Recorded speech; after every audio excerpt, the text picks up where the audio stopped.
Сәлеметсіздер ме, қадірлі көрермен? Менің каналыма қош келдіңіздер. Асхана әлемі сіздер үшін әрдайым ашық. Бүгін кезекті видеомда мен сіздерге Азия халықтарының арасында өте кең тараған, өте дәмді аспен таныстырғым келіп отыр. Оны ас үйде жүрген әрбір келіншек дайындап жүр, бірақ мен өзімнің қалай дайындайтыным жөнінде көрсеткім келді сіздерге. Менің немерелерім күнде пісірсем де жей береді. Құмарынан шықпайды. Өте дәмді болғандықтан бұл тағамды біз аптасына кемінде 2 рет жасаймыз. Видеоны соңына дейін қараңыздар. Менің әдісімді, менің қалай дайындайтынымды көріп, өз пікірлеріңізді қалдырыңыздар. Ал онда ісімізді бастайық. Ол үшін бізге міне ұн керек 550 грамм, 550 грамм, 600 грамм, 250 мл су қажет, 1 шай қасық толған тұз қажет, және осындай бір жұмыртқа. Ірілеу бір жұмыртқа, егер ұсақтау болып қалса, 2 жұмыртқа салуға болады. Ортамызды ашып аламыз да, кеңдеу ыдысымызды қоямыз. Суымызды құямыз. Оған тұзымызды саламыз. Араластырып, ертіп жібереміз тұзымызды.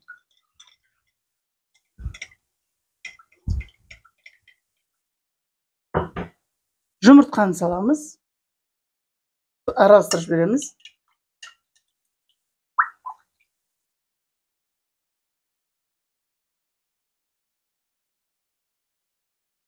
Енді ұнымызды сала отырып, қамырымызды илейміз.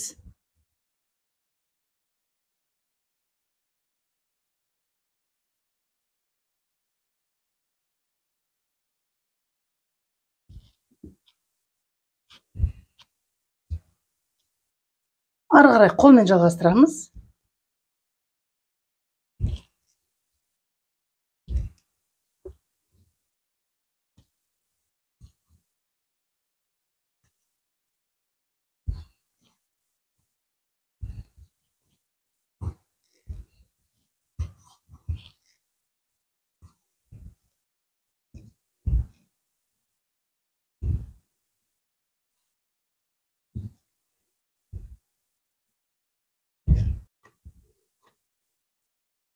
Міне, қамырымызды илеп болдық.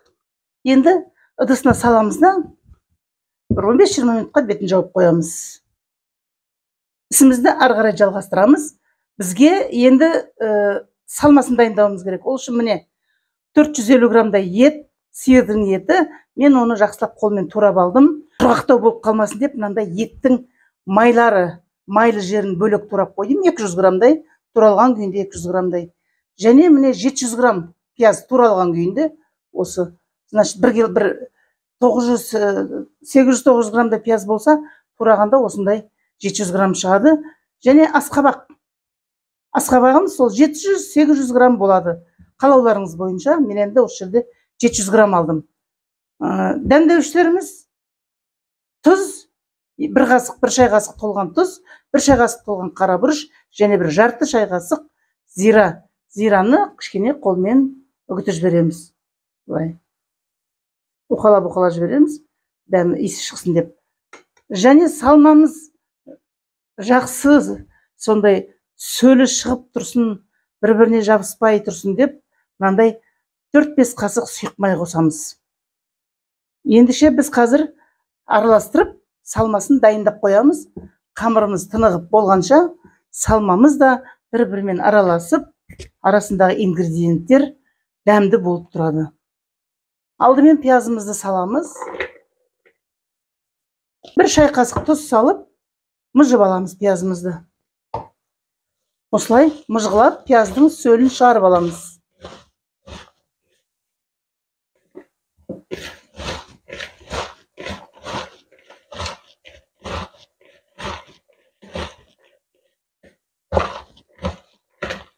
Етімізді саламыз.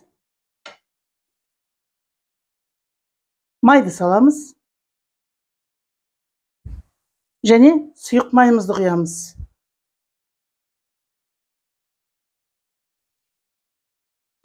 Осы жерде жақсылап тағы да араластырып аламыз.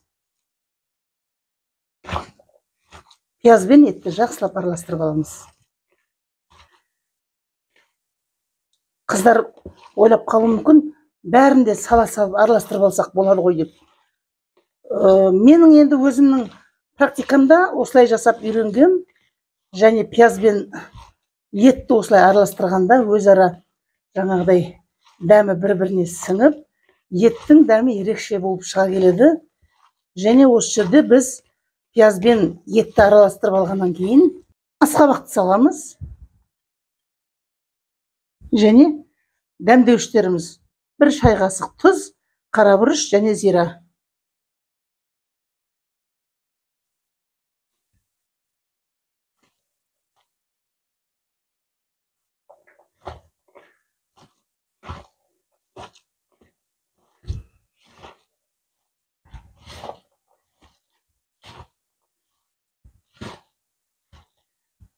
Міне, салмамыз жақсы араласты.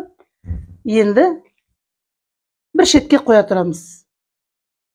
Міне, қамырымыз тынықты кішкене.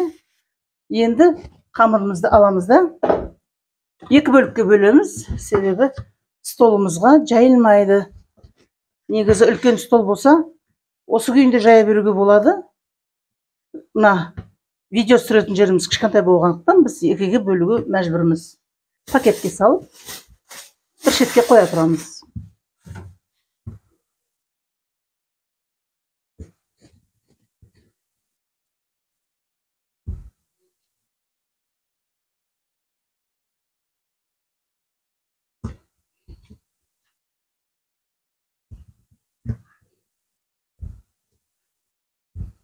Тағы да бір 2-3 минут қамырды демалдырамыз. Міне, қамырымыз демалды 2-3 минут. Енді ұн себелеп отырып, қамырымызды жайып аламыз.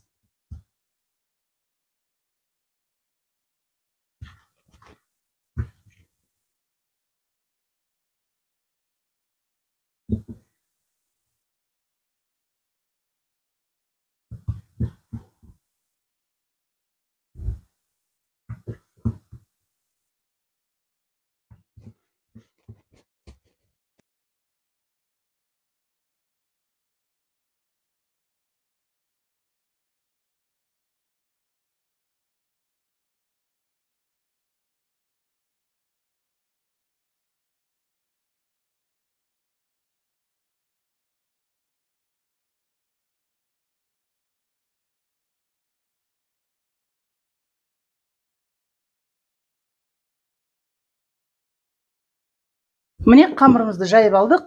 Где-то диаметрі 60 сантиметрдей, жұқалығы міне 1-2 миллиметр. 2 миллиметрге жетпейді, 1-1,5 миллиметрдей. Қатты жұқа қылған жыртылып кетеді, сондықтан осындай сәл қалыңдау жаямыз, қалыңдау қамырды. Қазір енді біз бұны домалақ етіп оймаймыз, 4 бұрышты етіп кесеміз. 4 бұрышты болғанда квадрат емес, тік 4 бұрышты болады.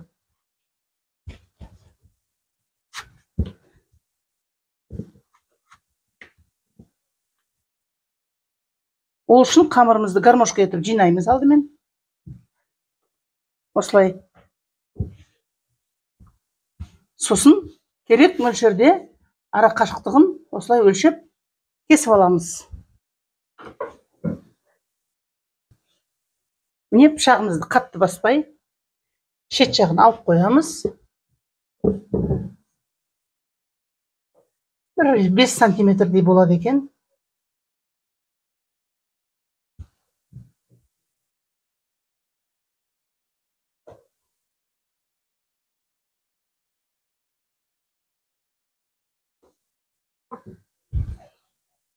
Енді осы қамырымызды бірін үстіне бірін тізіп шығатын боламыз.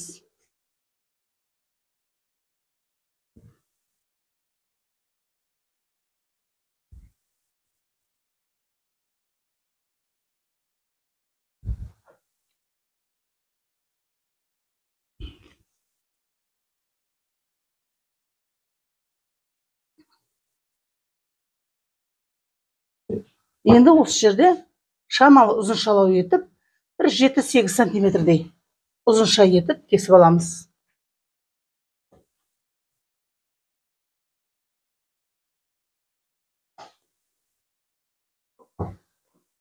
мына стандарт еместерін алып тастай саламыз. Оны кейін еле жіберіп қайта пайдалана береміз. Қалған бөлігінен қазір мантымызды түйетін боламыз.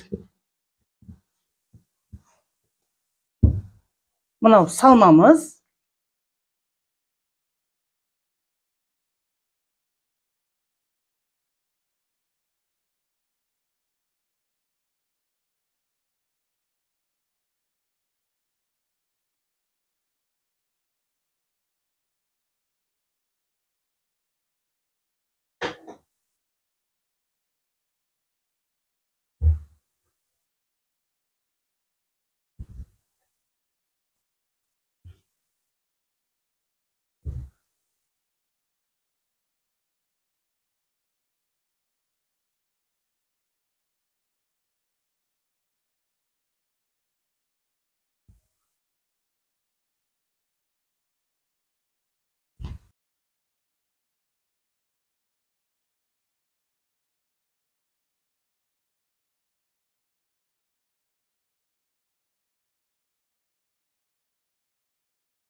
Міне барлығын түйіп дайындап алдық мантыларымызды.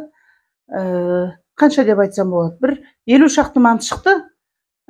Жақсы бір үлкен табақ толады. Енді қазір мантабаркіге жайғастырамыз.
Кәне дәмін көрейік.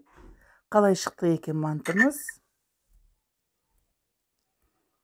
Исі бұрқырап тұр. Тәбетіңді ашады. Күшті, керемет. Асқабағы езіліп тұр. Пияз бен асқабақ етке ерекше дәм беріп тұр. Тағы біреуін жеп көрейік. Прям жеген сайын жегім келе береді. Мантыны қолмен жеген жақсы ғой. Қолмен жегендей болмайсың. Қасықпен жегенде. Міне күшті, керемет, қандай уылжып тұр. Сіздер де пісіріп көріңіздер. Менің рецептім бойынша. Ұнаса лайк басып, пікір қалдырыңыздар. Сіздер қалай пісіресіздер? Керемет.